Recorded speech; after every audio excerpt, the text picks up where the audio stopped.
Hello everyone, आज का ये वीडियो क्लास 10 सोशल साइंस का दूसरा वीडियो है जिसमें हम लोग सोशल साइंस का ऑब्जेक्टिव क्वेश्चन को करने वाले हैं। इसके पहले हमने एक वीडियो और डाला था सोशल साइंस का, यदि उसको नहीं देखे हैं तो जाके जरूर देख लीजिए। उसमें मैंने 25 ऑब्जेक्टिव क्वेश्चन को किया था और उसके पहले केमिस्ट्री और फिजिक्स दोनों का जितना भी ऑब्जेक्टिव क्वेश्चन बोर्ड परीक्षा में बन सकता है सारा ऑब्जेक्टिव करा रखा है। नहीं देखे हैं तो उन सब वीडियो को जाके जरूर देख लीजिएगा, प्लेलिस्ट बना हुआ है, वहाँ से आप लोग जाके देख लीजिएगा। ठीक है, चलिए इसका PDF बिल्कुल फ्री में आपको हमारे डिस्क्रिप्शन बॉक्स में मिल जाएगा, वहाँ जाके आप लोग डाउनलोड कर सकते हैं। या फिर यदि टेलीग्राम चैनल से जुड़े हैं जिसका नाम अनुराग मैथ्स इंस्टीट्यूट है तो कोई बात ही नहीं है, वहाँ से आपको इसका नोटिफिकेशन और इसका PDF दोनों ही मिल ही जाता होगा। यदि 2024 में बोर्ड एग्जाम देने वाले हैं क्लास 10 का तो हमारे चैनल को सब्सक्राइब कर लीजिए, रामबाण होने वाला है हमारा चैनल आपके लिए। तो चलिए ऑब्जेक्टिव को शुरू करते हैं। तो जैसा कि हमने बताया पिछले वीडियो में हम लोग 25 ऑब्जेक्टिव क्वेश्चन को कर चुके थे, आज उससे आगे 26 से शुरू करते हैं। रूस में जार का अर्थ क्या होता है? तो देखिए अभी जो क्वेश्चन करेंगे ना हम लोग हिस्ट्री से करेंगे सिर्फ, ठीक है। तो हिस्ट्री का ही क्वेश्चन है, रूस में जार का क्या अर्थ होता है? पीने का बर्तन। जार जैसे हम सब क्या समझते हैं, जार मतलब पानी पीने का बर्तन, बर्तन समझ लीजिए जार को, ठीक है। तो अब रूस में क्या मतलब होता है यही बताना है। क्या पानी पीने का बर्तन होता है, पानी रखने का मिट्टी का पात्र होता है, रूस का सामंत होता है या फिर रूस का सम्राट होता है? तो रूस में जो हम लोग जार बोलते हैं ना, रूस के सम्राट को बोलते हैं, ठीक है। किसको? रूस के सम्राट को, रूस का राजा को। तो ऑप्शन नंबर डी बिल्कुल राइट आंसर इसका हो जाएगा। चलिए अगला क्वेश्चन, कार्ल मार्क्स का जन्म कहाँ हुआ था? अब कार्ल मार्क्स कहाँ पे जन्म हुआ था इनका यही बताना है। इंग्लैंड में हुआ था, जर्मनी में हुआ था, इटली में हुआ था या फिर रूस में हुआ था? तो कार्ल मार्क्स का जन्म 5 मई 1818 में जर्मनी के राइन प्रांत के ट्रियर नगर में हुआ था। वैसे इसका लॉन्ग क्वेश्चन आता है आपका, दीर्घ उत्तरीय प्रश्न आता है आपका कार्ल मार्क्स का जीवन एवं सिद्धांत, तो उसको भी हम लोग कराएंगे, वो बहुत ज़्यादा पूछा जाता है वो क्वेश्चन। तो फिलहाल याद रख लीजिए कहाँ हुआ था जन्म इसका, जर्मनी में हुआ था। तो ऑप्शन नंबर बी बिल्कुल राइट आंसर हो जाएगा। चलिए अगला क्वेश्चन, साम्यवादी शासन का पहला प्रयोग कहाँ हुआ था? रूस में, जापान में, चीन में, क्यूबा में? साम्यवादी शासन का सबसे पहला प्रयोग कहाँ हुआ था? तो इसका सही बिल्कुल सही आंसर जो हो जाएगा बाबू वो हो जाएगा रूस में। साम्यवादी शासन सबसे पहले कहाँ प्रयोग किया गया था? इस शासन का प्रयोग कहाँ हुआ था? रूस में हुआ था। ठीक है, चलिए अगला क्वेश्चन, वार एंड पीस किसकी रचना है? वार एंड पीस किसकी रचना है? कार्ल मार्क्स की रचना है, टॉल्स्टॉय की रचना है, दोस्तोयेव्स्की की रचना है या फिर एंजल्स की रचना है? देखिए बाबू, कार्ल मार्क्स का एक रचना है दास कैपिटल, उसको कंफर्म याद रखना है। दास कैपिटल, इसको समाजवादी का बाइबिल बोला जाता है। ये परीक्षा में पूछना है, ठीक है, हर एक बार पूछ ही देता है। इस बार यहाँ पे अभी क्वेश्चन क्या पूछा? वार एंड पीस की रचना है टॉल्स्टॉय की रचना है। तो ऑप्शन नंबर बी बिल्कुल राइट आंसर हो जाएगा, टॉल्स्टॉय। ठीक है, चलिए अगला क्वेश्चन है, बोल्शेविक क्रांति कब हुआ था? फरवरी 1917, नवंबर 1917, अप्रैल 1917, 1905? तो 1905 में खूनी रविवार हुआ था, याद रखेंगे। अब बात कर रहा है बोल्शेविक क्रांति की, तो ये हुआ था नवंबर 1917 में। तो ऑप्शन नंबर बी बिल्कुल राइट आंसर हो जाएगा। कब हुआ था बाबू बोल्शेविक क्रांति? नवंबर 1917 में। चलिए अगला क्वेश्चन, लाल सेना का गठन किसने किया था? कार्ल मार्क्स ने किया था, स्टालिन ने किया था, ट्रॉट्स्की ने किया था या फिर इनमें से कोई नहीं? तो लाल सेना का गठन किसने किया था? तो बिल्कुल सही आंसर हो जाएगा ऑप्शन नंबर सी, ट्रॉट्स्की ने किया था। किसने? ट्रॉट्स्की ने किया था। चलिए अगला क्वेश्चन है, दास कैपिटल किसकी रचना है? जितना स्टार लगा सकते हैं उतना स्टार लगा लीजिए इस पर। क्वेश्चन बार बार पूछा गया है बोर्ड परीक्षा में, 2023 में भी पूछा गया था, 2022 में पूछा गया, मतलब मिला जुला के पूछते रहता है हर एक साल, ठीक है। तो दास कैपिटल किसकी रचना है? कार्ल मार्क्स की रचना है, याद रखिएगा। ये ऑप्शन नंबर ए बिल्कुल राइट आंसर हो जाएगा। ठीक है, तो चलिए अगला क्वेश्चन है, रूस में कृषक दास प्रथा का अंत कब हुआ था? 1861 में, 1862, 1863, 1864? तो रूस में कृषक दास प्रथा का अंत 1861 ईस्वी में हुआ था। कब हुआ था? 1861 ईस्वी में। ऑप्शन नंबर ए इसका राइट आंसर हो जाएगा। चलिए अगला क्वेश्चन है, ब्रेस्ट लिटोवेस्क की संधि किस देश के बीच हुई थी? ब्रेस्ट लिटोवेस्क की संधि किन दो देशों के बीच हुई थी? तो पहला देश आपका आ जाएगा रूस, रूस तो देखिए सभ्य में दिया हुआ है। अब बताना है रूस और इटली के बीच हुआ था, फ्रांस, इंग्लैंड, जर्मनी किसके बीच हुआ था? तो इसका बिल्कुल सही जवाब हो जाएगा रूस और जर्मनी के बीच हुआ था। जर्मनी था, ऑस्ट्रिया था, ये सब देश था। तो option number D right answer हो जाएगा, रूस और जर्मनी के बीच में। चलिए अगला क्वेश्चन है, क्वेश्चन को थोड़ा छोटा कर लिया जाए, हाँ चलिए वो फिट है। कार्ल मार्क्स ने 1867 ईस्वी में किस पुस्तक की रचना की जिसको साम्यवादी का बाइबिल कहा जाता है? अभी बताएं हम, दास कैपिटल का रचना हुआ था जिसको साम्यवादी का बाइबिल कहा जाता है।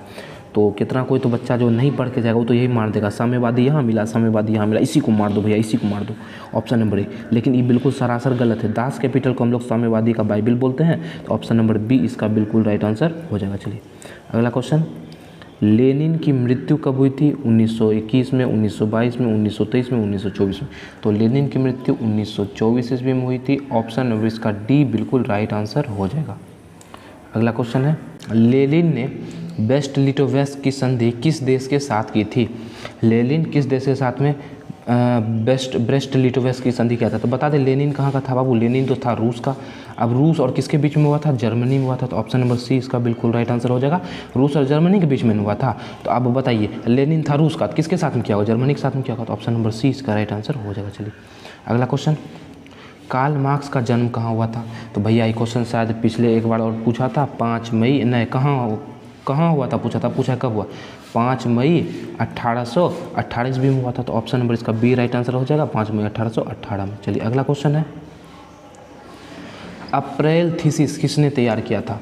तो अप्रैल थीसिस का पूरा नाम द अप्रैल थीसिस है। किसने तैयार किया था? लेनिन ने, ट्रोट्स्की ने, स्टालिन ने या फिर मार्क्स ने? तो अप्रैल थीसिस की बात करें बाबू तो ये तैयार किया था आपका लेनिन ने। तो ऑप्शन नंबर ए इसका बिल्कुल राइट आंसर हो जाएगा। चलिए अगला क्वेश्चन है, 7 नवंबर 1917 की बोल्शेविक क्रांति का नेतृत्व किसने किया था? बोल्शेविक क्रांति 7 नवंबर 1917 में हुआ था। क्वेश्चन भी आया था बोल्शेविक क्रांति कब हुआ था? तो नवंबर 1917 में आ रहे थे। तो इसका नेतृत्व किसने किया था? स्टालिन ने किया था, लेनिन ने किया था, ट्रोट्स्की ने किया था या फिर इनमें से कोई नहीं? तो इसका नेतृत्व लेनिन ने किया था। 7 नवंबर 1917 को जो बोल्शेविक क्रांति हुआ था उसका नेतृत्व लेनिन ने किया था। चलिए अब आपका अगला क्वेश्चन है, माँ उपन्यास के लेखक कौन है? प्लेखानोव, टॉल्स्टॉय, गोर्की या फिर तुर्गनेव?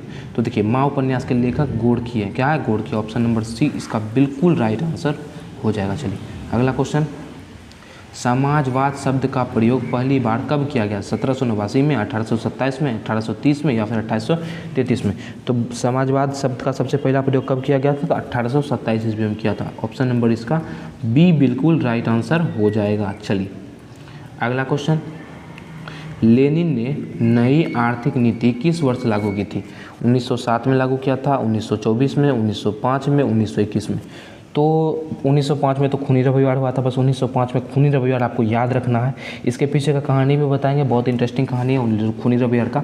तो अभी जो क्वेश्चन है, नई आर्थिक नीति कब लागू हुआ था? तो 1921 में लागू हुआ था, लेनिन लागू किया था। ऑप्शन नंबर डी इसका बिल्कुल राइट आंसर हो जाएगा। चलिए अगला क्वेश्चन है, कम्युनिस्ट मैनिफेस्टो का प्रकाशन किस वर्ष हुआ था? 1844 में, 1848 में, 1864 में, 1867 में? तो कम्युनिस्ट मैनिफेस्टो की अगर बात करें तो इसका प्रकाशन 1848 ईस्वी में हुआ था। कब हुआ था? 1848 ईस्वी में। तो ऑप्शन नंबर इसका बी बिल्कुल राइट आंसर हो जाएगा, 1848 ईस्वी। अगला क्वेश्चन है, 1917 की रूसी क्रांति का तत्कालिक कारण क्या था? तो देखिए जार की निरंकुशता नहीं, बहुत पहले से चला रहा था। प्रथम विश्व युद्ध में रूस की पराजय, ये जो है इसका तत्कालिक कारण था। ऑप्शन नंबर बी इसका राइट आंसर हो जाएगा। 1915 में रूस युद्ध शुरू हुआ था, प्रथम विश्व युद्ध, ताज़ा हारा ही, बस कहानी खत्म हो गया इसका, इसी वजह से युद्ध हुआ। अगला क्वेश्चन है, कोल खोज की योजना किसने आरंभ की थी? लेनिन ने, स्टालिन ने, कार्ल मार्क्स ने या फिर इनमें से कोई नहीं? तो फटाफट बताना है आप लोग को कि कोल खोज की योजना किसने लागू की थी? तो इसका जो बिल्कुल राइट आंसर हो जाएगा ऑप्शन नंबर बी, स्टालिन ने। किसने किया था? स्टालिन ने किया था। चलिए अगला क्वेश्चन है, वैज्ञानिक समाजवाद का जनक किसे माना जाता है? सेंट साइमन को, चार्ल्स फूरिये को, लुई ब्लॉक को, कार्ल मार्क्स को? तो ये तीनों नाम तो जाना पहचाना उतना नहीं लगता है, जाना पहचाना लगता है अपना कार्ल मार्क्स। तो option number D right answer हो जाएगा। जहाँ भी समाजवाद का बात है कार्ल मार्क्स को आप आंख बंद करके मार सकते हैं। ठीक है, चलिए अगला क्वेश्चन है, 1917 की पहली रूसी क्रांति किस नाम से जानी जाती है? 1917 में देखिए 2 रूसी क्रांति हुआ था। एक हुआ था आपका फरवरी में हुआ था, एक हुआ था अक्टूबर में हुआ था। पहले कौन हुआ? फरवरी में, तो इसको फरवरी क्रांति के नाम से जानते हैं। जो अक्टूबर में हुआ उसको अक्टूबर क्रांति के नाम से जानते हैं। तो ऑप्शन नंबर ए इसका राइट आंसर हो जाएगा, पहले फरवरी में हुआ था। चलिए अगला क्वेश्चन है, चेका क्या था? सेना का टुकड़ी था, पुलिस दस्ता था, पादरी वर्ग या फिर श्रमिक वर्ग था? तो बात करें अगर चेका की हम लोग बाबू, तो चेका जो है पुलिस दस्ता था। क्या था? पुलिस दस्ता, पुलिस दस्ता। ऑप्शन नंबर बी इसका राइट आंसर हो जाएगा, पुलिस दस्ता था। ठीक है, चलिए आज का लास्ट क्वेश्चन है, रूस का पहला समाजवादी था। रूस का पहला समाजवादी कौन था? लेनिन था, टॉल्स्टॉय था, प्लेखानोव था या फिर स्टालिन था? तो रूस का पहला समाजवादी लेनिन था। ऑप्शन नंबर ए इसका बिल्कुल राइट आंसर हो जाएगा। तो उम्मीद है आपको वीडियो अच्छा लगा होगा। एक बार फिर से जाकर के देख लीजिएगा वीडियो को, पूरा क्वेश्चन आपको याद हो जाएगा। 25 क्वेश्चन हम लोग डेली करेंगे, एक दिन में 300 क्वेश्चन करेंगे तो आपको लास्ट का 50 क्वेश्चन याद रहेगा, बाकी पीछे का आप लोग खा जाएंगे। ठीक है, तो 25 क्वेश्चन को हम लोग करते रहेंगे, डेली करेंगे, रिवाइज होते रहेगा आपका क्वेश्चन का। जो क्वेश्चन पढ़ लिए हैं उसको रिवाइज करते हुए चलेंगे। इसका PDF आप लोग जाकर डाउनलोड कर लेंगे, जिससे आपको रिवाइज करने में आसानी होगा। ठीक है, और एग्ज़ाम के समय में ये PDF रामबाण साबित होगा। तो उम्मीद है आज का वीडियो आपको पसंद आया होगा। तो वीडियो को लाइक कर देंगे, चैनल को सब्सक्राइब कर देंगे। काहे कि अभी सोशल साइंस तो कुछ शुरू भी नहीं हुआ है, अभी समझ लीजिए 2 वीडियो अपलोड हुआ है। ऐसा भी 10-15 वीडियो सिर्फ सोशल साइंस का अपलोड होगा, ठीक है, जिसमें हम लोग ऑब्जेक्टिव क्वेश्चन मतलब सारा ऑब्जेक्टिव क्वेश्चन निपटा ही देंगे 15 वीडियो तक में। तो सब्सक्राइब भी कर लीजिएगा चैनल को। तो मिलेंगे आपसे अगले वीडियो में, तब तक हंसते रहिए, मुस्कुराते रहिए। जय हिंद, जय भारत।